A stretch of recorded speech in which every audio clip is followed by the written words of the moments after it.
જય માતાજી મિત્રો, હું બોટાદથી કાળુભાઈ જે રાઠોડ.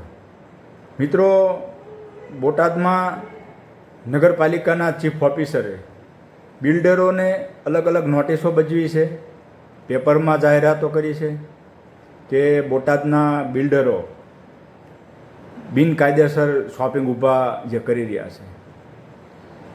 આ ચીફ ઓફિસર કરવા શું માગે છે કે પોતે કોઈ પણ એજન્સીને છોડી નથી.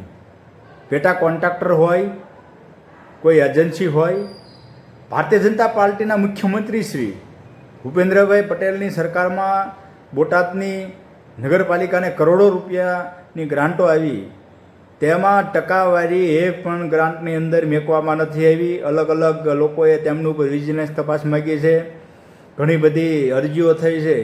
ત્યારે આ ચીફ ઓફિસર પોતે એવું સાબિત કરવા માગે છે કે હું નિષ્ઠાવાન છું, એટલે એક બિલ્ડરો ઉપર એને ટોપલો ઢોળવાની વાત કરી રહ્યા છે. ત્યારે આ ચીફ ઓફિસરને વિનંતી કરું છું કે બોટાદના બિલ્ડરો સુખાકારીની વાત કરી રહ્યા છે. બોટાદના બિલ્ડરો પોતાની જગ્યામાં પોતે શોપિંગ કરી રહ્યા છે. 2016થી રજા ચિઠ્ઠીઓ મળતી હોય છે.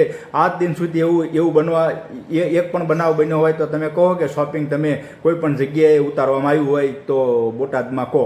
આજે આનો કોઈ વટલો રસ્તો કાઢી અને બોટાદના બિલ્ડરોને તમે આગળ લઈ જવાની વાત કરો, વિકાસની વાત કરો. મુખ્યમંત્રી શ્રી અને નીમુબેન બાંભણિયાને વિનંતી હું કરું છું કે આ ચીફ ઓફિસરે બોટાદમાં કરોડો રૂપિયાનો વિકાસ રૂંધી અને પોતાના ખીચા ભરી અને પોતે ઘેરે લઈ ગયા છે. આ ચીફ ઓફિસરને કડકમાં કડક તપાસ થાય તો દૂધનું દૂધ અને પાણીનું પાણી થઈ શકે એવું છે.